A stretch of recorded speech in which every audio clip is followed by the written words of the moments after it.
found Miss Pappas in her native habitat at Lakes Community High School. Good morning, Eagles. For this month's What's Brewing teacher feature, we decided to mix things up a little bit and feature our counselors. In this video, you'll see the variety of different hats that our counselors wear throughout the day, and they'll describe their different roles. Enjoy!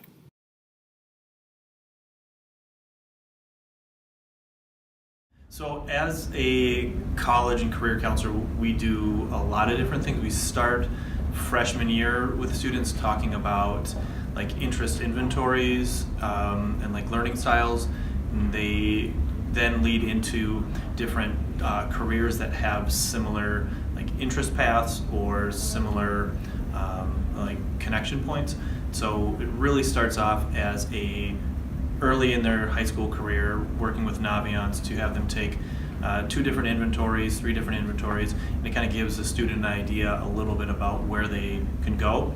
Junior year is really heavily involved for like college research and what kind of post-high school things you want to do. About over 90% of our students say they want to go to college, so we focus heavily on college, but there is a big push for us to kind of start doing career stuff because not every student does go into college, and so we want to make sure that we're kind of broadening their scope and making sure that they understand all the possibilities that they could go. Senior year is really heavily about creating a plan, making sure that you have a way to go about the plan, steps to kind of finalizing the plan, and then making sure that once you get towards the end of your senior year that you're actually following through on that plan and what steps have you put in place to do that after you leave high school.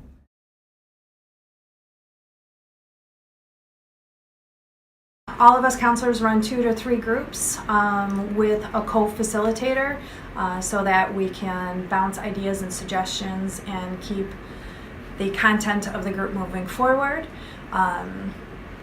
Topics vary from year to year based on the students' needs, but we try to teach skills and just give a sense of belonging for students to participate in them. Crisis work, student comes, parent calls, we meet with the students. We always team it to make sure that we understand what the student is saying and are able to collaborate to make sure that we're doing the right thing to best assess the student.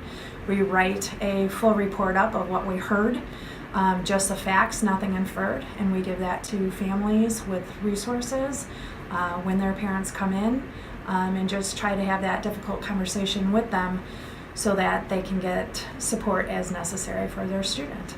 But it can take anywhere from an hour to all day on some of these things. But we care about our kids, and thank you for being a first responder to many of them.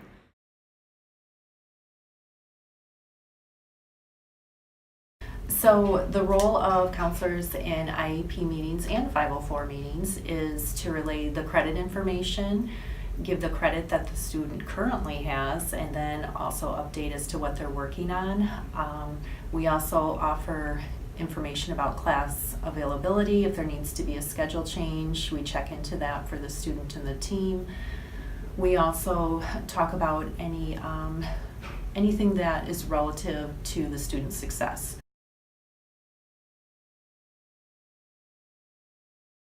So as far as walk-ins, I mean, our doors are constantly revolving.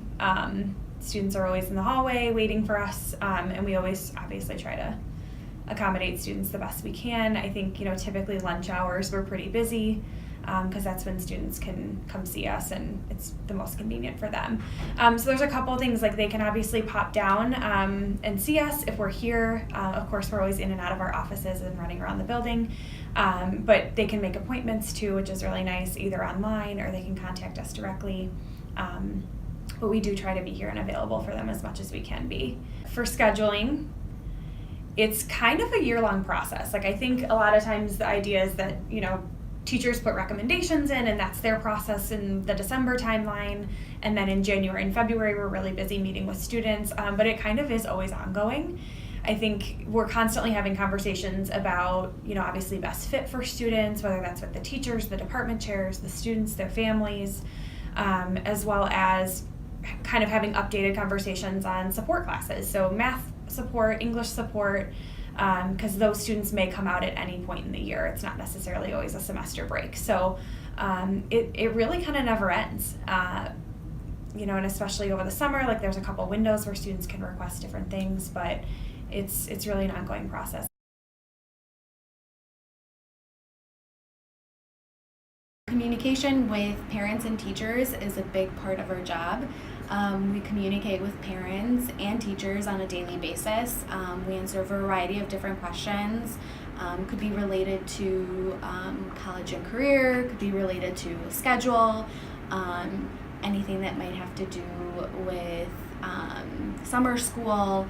We just get a ton of questions. We might get questions related to specific classes, assignments, and we help parents communicate with teachers and kind of serve as a liaison. We obviously can't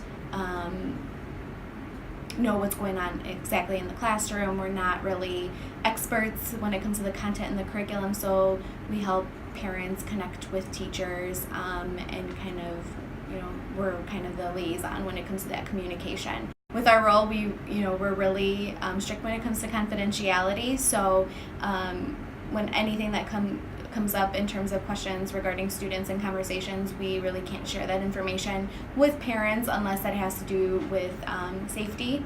We are very limited in terms of what we can communicate with parents in terms of our conversations, but we're here to be that one-stop shop to help out with any questions that parents might have when it comes to any academic, college, career, or any outside support resources that we can provide them.